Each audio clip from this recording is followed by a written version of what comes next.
अब ये लॉन्चिंग की जाएगी। 11:50 का समय निश्चित किया गया है। काउंटडाउन शुरू हो गया है। करीब 50 मिनट बाद आदित्य L1 की लॉन्चिंग होगी श्रीहरिकोटा से। सुबह 11:50 पर सतीश धवन स्पेस सेंटर में तैयारियां पूरी हैं। तो चंद्रयान की फतह के बाद अब बारी है सूर्ययान की, जो आज अपनी मंजिल की तरफ रवाना होने वाला है और उसे सफर तय करना है 15 लाख किलोमीटर का। बिल्कुल, तो अब से कुछ ही देर बाद देखिए 48 मिनट का और कुछ सेकंड का वक्त बचा है, जिसके बाद भारत का एक और बड़ा मिशन लॉन्च होने वाला है, आदित्य L1। आदित्य L1 की लॉन्चिंग का काउंटडाउन शुरू हो चुका है अब से 50 मिनट बाद। हालांकि अब ये कम हो चुकी है। 48 मिनट बाद श्रीहरिकोटा के सतीश धवन स्पेस सेंटर से ये लॉन्चिंग होगी। तैयारियां पूरी कर ली गई हैं। आपको बता दें, एक और बड़ा मिशन आज लॉन्च होने जा रहा है। सूर्य के तमाम रहस्यों से उठेगा पर्दा और इसको लेकर तैयारियां पूरी कर ली गई है। 125 दिन लगेंगे उस पॉइंट पर पहुंचने के लिए जहां से सीधे निगरानी करेगा आदित्य L1 और उसको लेकर तैयारियां पूरी हो चुकी हैं।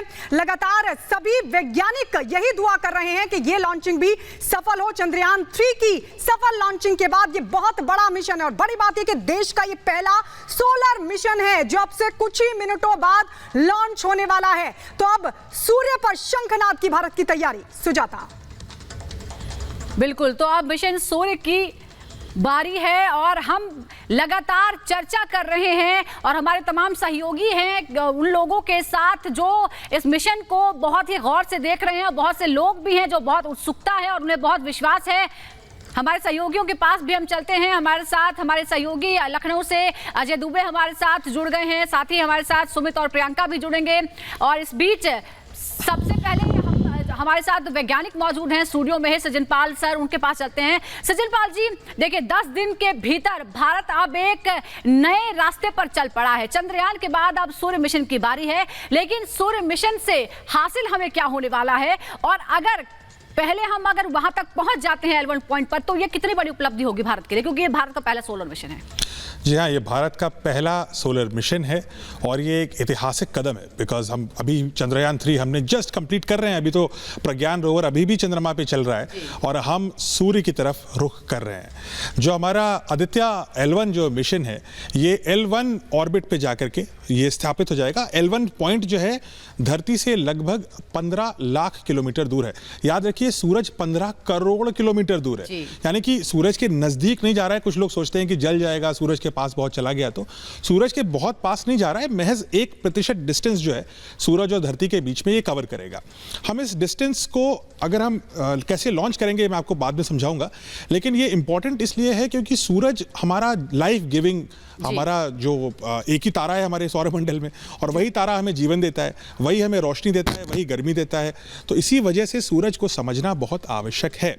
तो अब इस मिशन को हम कैसे लॉन्च करेंगे, हम इसको समझने की कोशिश करते हैं इस ग्राफ के जरिए। ये धरती है, धरती से ये L1 पॉइंट है, इसके बीच का जो दूरी है हमने बताया कितना था, 15 लाख किलोमीटर, और यहां धरती से सूरज की दूरी 15 करोड़ किलोमीटर। तो ये समझना जरूरी है।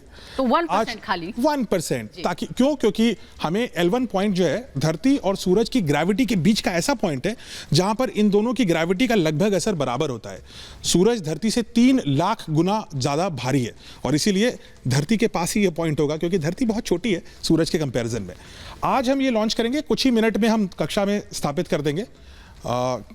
कुछ ही मिनट में हम अपने जो आदित्य L1 है उसको हम धरती की कक्षा में स्थापित कर देंगे। उसके बाद अगले 4 महीने लगभग हम लोग क्या करेंगे, हम लोग इसमें कई इंजन हैं। ये मॉडल है इसका छोटा सा, हालांकि छोटा है लेकिन एक्चुअली में ये करीब 1 मीटर लंबा, 1 मीटर चौड़ा और लगभग 2/3 मीटर गहरा मॉडल होगा। ये एक्चुअल मॉडल के छोटा मॉडल है ये। इसमें टोटल कुल मिलाकर के 13 छोटे और बड़े इंजन हैं, 4 छोटे, 8 मीडियम और 1 बड़ा इंजन यहाँ पर है, वो बाद में इस्तेमाल होगा। पहले हम जो है अपने मीडियम साइज इंजन का इस्तेमाल करके हम अपना ऑर्बिट बढ़ाना शुरू करेंगे। ऑर्बिट हम अगले 4 महीने तक बढ़ाएंगे और 4 ऐसे साइकिल करने के बाद हम यहाँ तक पहुँच जाएंगे। यानी यहाँ से शुरू करके हम इतने लंबे इलेप्टिकल ऑर्बिट में हम पहुँच चुके होंगे। इसके बाद एक बड़ी ही अनूठी चीज़ होगी जो शायद हमने लूनर मिशन में नहीं देखी थी, अब हम इसमें देखेंगे। हम धरती के sphere of influence of gravity होता है, करीब 9 लाख किलोमीटर पे धरती का स्फीयर ऑफ जो ग्रेविटी होती है अर्थ की, वो महसूस होनी समाप्त होने लगती है। हम इस लाल रेखा से उधर को जाने की कोशिश करेंगे। उसके बाद हम दूसरी मोटर चालू करेंगे, इसकी जो दूसरा इंजन है वो चालू करेंगे, और ये जो नीले रंग का फेज है ये उसका क्रूज का फेज है, यानी कि ये धरती के स्फीयर ऑफ इन्फ्लुएंस से होता हुआ 15 लाख किलोमीटर की दूरी तय करके L1 के पास पहुंच जाएगा। ये पहुंचने के बाद ये सारा साइकिल हमने पता किया कि 4 महीने लगेंगे हमें इस्टेब्लिश करने में। उसके बाद हम तीसरी मोटर का इस्तेमाल करेंगे, जो तीसरी सेट ऑफ मोटर है, जो सिंगल जो 4 छोटी मोटर्स हैं उनका इस्तेमाल करके हम लोग L1 ऑर्बिट के चक्कर लगाते रहेंगे अगले लगभग 5 साल तक। 5 साल तक हम सूरज को लगातार देखेंगे और उसको एनालिसिस करेंगे। अब हम बात करते हैं कि इसमें कौन कौन से पेलोड हैं। हमने पेलोड की बात करी बहुत सारी, हम इस ग्राफ का इस्तेमाल करते हैं। छोटी चीज से शुरू करते हैं। सबसे पहले तो सोलर पैनल, समझने में आसान। सोलर पैनल, 2 सोलर पैनल हैं, एक इधर है एक इधर है। इससे उसको जो एनर्जी मिलनी है, जो पावर सप्लाई मिलनी है वो सूरज से मिलेगी। 24 घंटा हम सूरज को देख रहे हैं तो 24 घंटे हमारे जो L1 है उसको, आदित्य L1 को एनर्जी मिलती रहेगी। सबसे इंपॉर्टेंट शायद अगर कोई पेलोड है तो वो ये है। ये जो पेलोड है, जो पीले रंग का आप देख रहे हैं, ये जो विजिबल लाइट है, यानी जो लाइट हम देख सकते हैं, हम उसको इससे एनालाइज करेंगे। और ये विजिबल लाइट के साथ साथ हम एनालिसिस करेंगे सूरज की करोना का। करोना सूरज का सबसे बाहर का हिस्सा जो दिखता है और बहुत ही गर्म होता है, करीब 20 लाख डिग्री तक होता है। ये जो करोना का हिस्सा है उसको ऑब्जर्व करेगा। बहुत ही इंपॉर्टेंट है करोना को ऑब्जर्व करना, क्योंकि करोना से ही CME यानी करोना मास इंजेक्शंस होते हैं, जो अगर धरती पे पड़ जाएं तो धरती में काफ़ी नुकसान हो सकता है। इसलिए उसको एनालिसिस हम करना शुरू करेंगे। अब थोड़ा सा और इसको हम घुमाने की कोशिश करते हैं इस मॉडल को, और देखते हैं कि और कौन सा पेलोड है। एक बड़ा ही इंटरेस्टिंग पेलोड है ये हरा वाला, इसको हम सूट्स बोलते हैं। और ये अल्ट्रा वायलेट रेज जो हैं, सूरज से अल्ट्रा वायलेट रेज निकलती हैं, आपको पता है। अल्ट्रा वायलेट रेज, हमें तो ओजोन लेयर की वजह से हम बच जाते हैं, लेकिन अगर बहुत भारी मात्रा में ऐसी अल्ट्रा वायलेट रेज आने लगे तो हमें नुकसान भी पहुंच सकता है। सूट्स उसी अल्ट्रा वायलेट रेज का एनालिसिस करेगा। ये दोनों पार्ट भारत में बने हैं, इनफैक्ट सारे 7 पेलोड भारत में बने हैं। अगले पेलोड की अगर हम बात करें तो ये एक्चुअली एक्सरे का एनालिसिस करेगा। इसमें 2 छोटे छोटे पेलोड हैं। एक तो पहला ये वाला, ये लाल वाला जो दिख रहा है आपको, ये लाल वाला जो पार्ट है ये लो एनर्जी एक्सरे, जो सूरज पे लो एनर्जी एक्सरे वो होता है जो आपकी हड्डियों को स्कैन करने के भी काम आता है। सूरज में बहुत सारा एक्सरे निकल रहा है, तो वो जो लो एनर्जी एक्सरे है हम उसका एनालिसिस करेंगे। धरती पे हमारे मैग्नेटिक जो मैग्नेट है धरती के अंदर, उसकी वजह से हमें एक्सरे का प्रभाव नहीं पड़ता, लेकिन ये एक्सरे को भी एनालिसिस करना बहुत आवश्यक है। ये लो एनर्जी को करेगा और इसको हम सोलेक्स बोलते हैं। और दूसरा है हीलियोस, मैं सामने दिखाऊंगा, वो सामने की तरफ है, ये हीलियोस है। ये हाई एनर्जी एक्सरे को एनालिसिस करेगा। ये दोनों इंपॉर्टेंट है क्योंकि सूरज से बहुत एक्सरे निकलते हैं, हमें समझने की बहुत आवश्यकता है। हमारे वातावरण और वायुमंडल पे इसका बहुत असर पड़ता है। थोड़ा और आगे बढ़ते हैं, जो दूसरा कंपोनेंट है वो दूसरी साइड जाते हैं। ये इसके दूसरी साइड, ये 2 कंपोनेंट, इनकी हम बात करते हैं। ये दोनों, ये जो पार्ट है इसको हम एस्पेक्ट्स बोल रहे हैं, यानी कि सूरज के एटमॉस्फेयर की स्टडी करेगा। ये सूरज की जो सोलर विंड्स हैं, सूरज के ऊपर वातावरण है, 900 किलोमीटर प्रति घंटे की स्पीड से विंड चल रही है, हवाएं चल रही हैं, बहुत गर्म है, 5500 डिग्री सेंटीग्रेड पे हवाएं चल रही हैं। ये दोनों इक्विपमेंट मिल करके उसका स्टडी करेंगे। ये उसके जो प्रोटॉन्स हैं, जो पॉजिटिवली चार्ज्ड आयंस हैं, पॉजिटिव आयंस हैं, उसको एनालिसिस करेंगे। तो ये वातावरण सोलर विंड पे पॉजिटिव चार्ज आइडेंटिफाई करेगा। लो एनर्जी और हाई एनर्जी दोनों प्रकार के होते हैं, तो दोनों को एनालिसिस करेंगे। और अब हम चलते हैं फिर से वापस इसके फेस पे। 2 और इक्विपमेंट हैं जिनके बारे में हमें बात करनी है। इसको इंटरेस्टिंगली PA बोलते हैं, प्रोनाउंसिएशन में पापा साउंड करता है, लेकिन इसका जो प्राइमरी पर्पस है वो है प्लाज्मा को एनालिसिस करना। सूरज ना सॉलिड है, ना लिक्विड है, ना गैस है, सूरज एक प्लाज्मा है। वो इन सब के कहीं बीच में कुछ एक प्लाज्मा नाम का स्टेट होता है, चौथा स्टेट ऑफ मैटर, वो ये है। तो सूरज में प्लाज्मा का एनालिसिस ये पार्ट करेगा, इसको पापा बोलते हैं। ये जो इलेक्ट्रॉन सूरज में घूम रहे हैं उनको भी एनालिसिस करेगा, तो ये बहुत ही इंपॉर्टेंट पार्ट है। आखिरी कंपोनेंट ये है, ये आपको ऐसा लग रहा होगा रॉड्स हैं ना, रॉड लग रही हैं आपको, और इनमें ऐसे चम्मच जैसे निकले हुए हैं। ये रॉड जब हम आदित्य L1 ऑर्बिट में स्थापित हो जाएगा तो ये बाहर निकल आएंगी, और ये बाहर निकल करके 6 मीटर तक जाएंगी। और इनमें लगे हैं मैग्नेटोमीटर्स, यानी कि मैग्नेट को मीटर करते हैं, मैग्नेट को एनालाइज करते हैं। सर वापस आपके पास लौट रहे हैं, माफी के साथ रोक रहे हैं आपको। जरा कुछ तस्वीरें, ताजा तस्वीरें आ रही हैं, वो दिखा दें हम दर्शकों को। ये तस्वीरें सीधी हैं जहां पर तैयारियां पूरी हो चुकी हैं और मुश्किल से 39 मिनट का वक्त और बचा है जिस पर पूरे देश की नजरें हैं। अभी जल्द ही पूरे देश ने सेलिब्रेट किया किया है चंद्रयान की सफलता को, और अब सूर्य तक पहुंचने के लिए भारत का जो मिशन है उसकी तैयारी पूरी हो चुकी है। उसे सेलिब्रेट करने के लिए बड़ी संख्या में लोग, और साथ ही पूजा का भी दौर लगातार जारी है। लोग जगह जगह हवन और पूजा कर रहे हैं। हमारे साथ एक और मेहमान जुड़े हुए हैं, एसके ढाका स्पेस साइंटिस्ट है, उनसे मैं समझूंगी। सर, ये अभी सृजनपाल सर ने बताया बड़े अच्छे से कि कैसे कैसे ये काम करने वाला है। क्या चंद्रयान से ये जो मिशन है कितना डिफरेंट है? हालांकि सूर्य को समझना है हमें, वो तो हम जानते हैं, लेकिन प्रपल्शन मॉड्यूल अलग होना, वहां पर लैंडर को लैंड होना, तो बहुत सारी चीजें थी। इसमें क्या कुछ रहने वाला है? आप इसको ये समझ सकते हैं कि ये हमारी एक ऑब्जर्वेटरी है, और जो ये ऑब्जर्वेटरी है ये हमारी स्पेस में स्थापित हो जाएगी, और वहाँ से हम ऑब्जर्वेशंस लेंगे। अभी मैं आप लोगों को याद दिला दूँ, हमारे पास कुछ टेलीस्कोप हैं इंडिया में। एक एरीज नैनीताल में है जो जिसको वेधशाला बोलते हैं, और जो वहाँ से टेलीस्कोप के माध्यम से सूर्य की जो फोटोस्फीयर है, क्रोमोस्फीयर है, उनकी स्टडी करता है।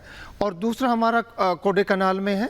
लेकिन क्योंकि हम पृथ्वी के वातावरण में हैं, तो बहुत सारी चीज़ें, जैसे सज्जनपाल जी ने बताया कि जब भी हमारी यूवी रेडिएशन से वो सारी चीज़ें आती हैं तो वो सब इंटरप्शन हो जाता है, उनका प्रॉब्लम आ जाती है, तो हम उनको सही से इस्तेमाल उनकी स्टडी नहीं कर सकते।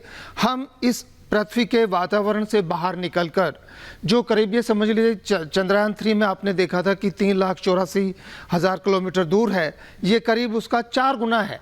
वो 4 गुना दूरी पे हम, जिसको L1 पॉइंट उन्होंने बताया, वहाँ पे हैं, और वो एक बैलेंसिंग पॉइंट समझ लीजिए, बैलेंसिंग पॉइंट पे हम हैं, और वहाँ पे आपका अल्ट्रावायलेट इमेजिंग टेलीस्कोप रखा हुआ है जो आयुका ने बनाया, जो पुणे शहर से हैं। और एक बहुत ही अच्छा इंस्ट्रूमेंट हमारे जो Indian institute of astrophysics Bengaluru में उन्होंने डेवलप किया, जिसको कोरोनाग्राफ बोलते हैं। तो अभी आप लोगों ने ये सुना होगा कि जब भी यहाँ पे सोलर इक्लिप्स या कुछ होता है तो उस टाइम हम कोरोना की स्टडी करते हैं। बट ये इंस्ट्रूमेंट बहुत ही यूज़फुल है, और ये उस जो डिस्क है उसको ऑब्स्क्योर कर देगा, उसमें फिल्टर्स लगे हुए हैं, तो जो कोरोना से जो रेज आती हैं उनकी स्टडी करेगा। अभी हम सब जानते हैं कि जो सूरज है, सूरज में फोटोस्फीयर, क्रोमोस्फीयर एंड कोरोना, जो बाहर वाला पार्ट है जिसका तापमान करोड़ों में है और उससे काफ़ी ज़्यादा है, सरफेस का करीब 6000 डिग्री सेंटीग्रेड है, उसकी स्टडी अभी तक नहीं हो पाई। और सबसे ज़्यादा महत्वपूर्ण विज्ञान की दृष्टि से मैं बताना चाहूँगा, क्योंकि सूर्य 11 वर्ष लगाता है एक साइकिल पूरा करने में, जिसको हम सोलर साइकिल बोलते हैं। तो सोलर साइकिल में आपका ये सोलर मैक्सिमा, फिर सोलर मिनिमा, सोलर मैक्सिमा, इस तरह से ये वर्क करता है। और पिछले 3 सोलर साइकिल अगर हम उसका कंपैरिजन करके देखें तो उसमें उसका जो इंटेंसिटी मेजरमेंट है, उसको हम, एक टर्म है जिसको हम बोलते हैं sunspot number. Sunspot number से आप अंदाज़ा लगा सकते हैं कि सन के ऊपर कितनी एक्टिविटी है। अभी जो सोलर एक्टिविटी की हम बात कर रहे हैं या सोलर फ्लेयर्स की बात कर रहे हैं, सोलर फ्लेयर्स सोलर मैक्सिमा में बहुत ज़्यादा आती हैं। कोरोना मास इजेक्शन, जिसको हम CME बोलते हैं, वो बहुत ज़्यादा मात्रा में जब सोलर मैक्सिमा होता है उस टाइम आता है। और ये सारा पृथ्वी की तरफ अगर डायरेक्टेड है तो जितने हमारे सैटेलाइट्स हैं और जितने पावर ग्रिड हैं उसके लिए खतरा हो सकता है। इवन जो हमारे स्पेस स्टेशंस हैं, जैसे ISS है या और एक दूसरे और भी हैं जिसमें हमारे ह्यूमंस हैं जो जा रहे हैं, उनके लिए भी बहुत बड़ा खतरा है। तो उनकी प्रायर इंफॉर्मेशंस के लिए ये जो हमारा मिशन है आदित्य L1, ये बहुत ही महत्वपूर्ण भूमिका निभाएगा। इसके अतिरिक्त मैं एक चीज़ और आपको बता दूं, क्योंकि पृथ्वी पे जो तापमान में जो बदलाव है, ग्लोबल वार्मिंग की हम बात करते हैं, और भी कई चीज़ें हो रही हैं, जो एक नेचुरल सन की जो वेरिएबिलिटी है, जिसको सोलर वेरिएबिलिटी बोलते हैं, जिसको हम एक एंथ्रोपोजेनिक वेरिएबिलिटी से अलग करके देख सकते हैं, जहाँ पे बर्निंग की बात करते हैं, इंडस्ट्रियलाइजेशन की बात करते हैं, ट्रांसपोर्ट की बात करते हैं आप लोग। उसके अलावा हटके वो क्या बदलाव हैं जो नेचुरल वेरिएबिलिटी हमारी पृथ्वी के वातावरण को प्रभावित करती है, ये सबसे ज़्यादा इंपॉर्टेंट हमें इंफॉर्मेशन मिलने वाली है। जी, यानी बहुत इंपॉर्टेंट जो जानकारियां हैं वो ये मिशन जुटाएगा, वो आदित्य L1 जुटाएगा। सज्जनपाल सर, मैं आपके पास आ रही हूं, क्योंकि आपने बहुत अच्छे से दिखाया कि किस किस तरीके से 7 पेलोड्स, जिसमें 4 तो मेरे ख्याल रिमोट सेंसिंग वाले पेलोड्स हैं, और इसके अलावा बाकी जो इन सीटू हैं। लेकिन ये क्यों मोस्ट चैलेंजिंग मिशन माना जा रहा है? ये कहा जा रहा है कि स्टडी ऑफ सन के लिए टर्निंग पॉइंट हो सकता है, हालांकि बाकी जो कुछ देश भेज चुके हैं मिशन, लेकिन ये इतना चैलेंजिंग क्यों है? चैलेंजिंग ये इसलिए है क्योंकि एक तो आपको L1 ऑर्बिट में दो बड़े बड़े जो हमारे सौर मंडल में पिंड हैं, धरती और सूरज जो सबसे बड़ा पिंड है हमारे सौर मंडल का, उसके बीच में आपको बहुत ही फाइन पॉइंट पे जाकर के इसको बैलेंस करना है और दो चीज़ों की ग्रेविटी को बैलेंस करना आसान नहीं होता है। पहला चैलेंज तो ये है। दूसरा चैलेंज ये है कि इस प्रोजेक्ट की लॉन्जिविटी यानी जो इसका साइकिल है वो लगभग 5 साल का है, यानी कि बहुत लंबे समय तक इस प्रोजेक्ट को हमें चलाना है। अगर आप चंद्रयान से कंपेयर करिए तो हमारा 14 दिन का मिशन सालों में अब कन्वर्ट हो चुका है आदित्ययान, इसलिए बहुत ही Aditya L1 is a difficult mission. तीसरी बात यह भी है कि आप सूर्य की लगातार स्टडी कर रहे हैं, आपके इक्विपमेंट्स इतनी दूर तक कैसे चलेंगे। सूर्य अपने आप में फ्लेयर्स, जैसे ढाका जी बता रहे थे, फ्लेयर्स आते हैं, कोरोनल मास इंजेक्शंस आते हैं, उसकी वजह से भी आपके इक्विपमेंट पे डैमेज आ सकता है। तो ये भी एक चैलेंज है, लेकिन एक बहुत ही ऐतिहासिक मिशन है क्योंकि इसमें बहुत इंपॉर्टेंट चीज़ आने वाली है। मैं आपको एक छोटा सा वाकया बताना चाहता हूं जिसको बोलते हैं कैरिंगटन इवेंट। ये पढ़ने लायक चीज़ है, जो हमारे दर्शक हैं उनको पढ़ना चाहिए इस बारे में।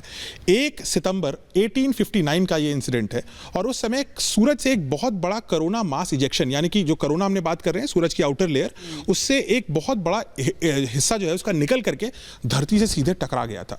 और जैसे ही वो टकराया, उस जमाने में इलेक्ट्रिसिटी नहीं थी, मोबाइल फोन नहीं थे, एरोप्लेन नहीं थे, लेकिन टेलीग्राफ वायर हुआ करते थे और उन टेलीग्राफ वायर्स में आग लग गई और रात में आसमान एकदम चमकने लगा। अगर ऐसा इवेंट दोबारा कभी हुआ धरती पर, और हो सकता है क्योंकि सूरज लगातार CME यानी कोरोना मास इंजेक्शंस और सोलर फ्लेयर्स निकाल रहा है, अगर ऐसा दोबारा हुआ तो आज के इलेक्ट्रॉनिक युग में जहां हमारा मोबाइल फोन से लेकर के एरोप्लेन तक इलेक्ट्रॉनिक सर्किट्स पे निर्भर करता है, उस पर प्रभाव पड़ सकता है। इसीलिए ये समझना बहुत आवश्यक है और इसीलिए दुनिया की नजर इस मिशन पे है और इसीलिए भारत वहां जा रहा है। साथ ही साथ ग्लोबल वार्मिंग हमें बहुत इफेक्ट करती है एज ए देश। राष्ट्रीय सुरक्षा की दृष्टि से ग्लोबल वार्मिंग हमें इफेक्ट करती है। और ढाका जी बता रहे थे कि ग्लोबल वार्मिंग कैसे सूरज से गवर्न होती है, इंसान से भी होती है लेकिन सूरज से भी होती है। इसलिए देश की राष्ट्र सुरक्षा के लिए भी ये मिशन बहुत इंपॉर्टेंट है कि हम समझें कि सूरज से हमारे वातावरण, हमारे वायुमंडल और भारत के वातावरण पे क्या असर पड़ता है।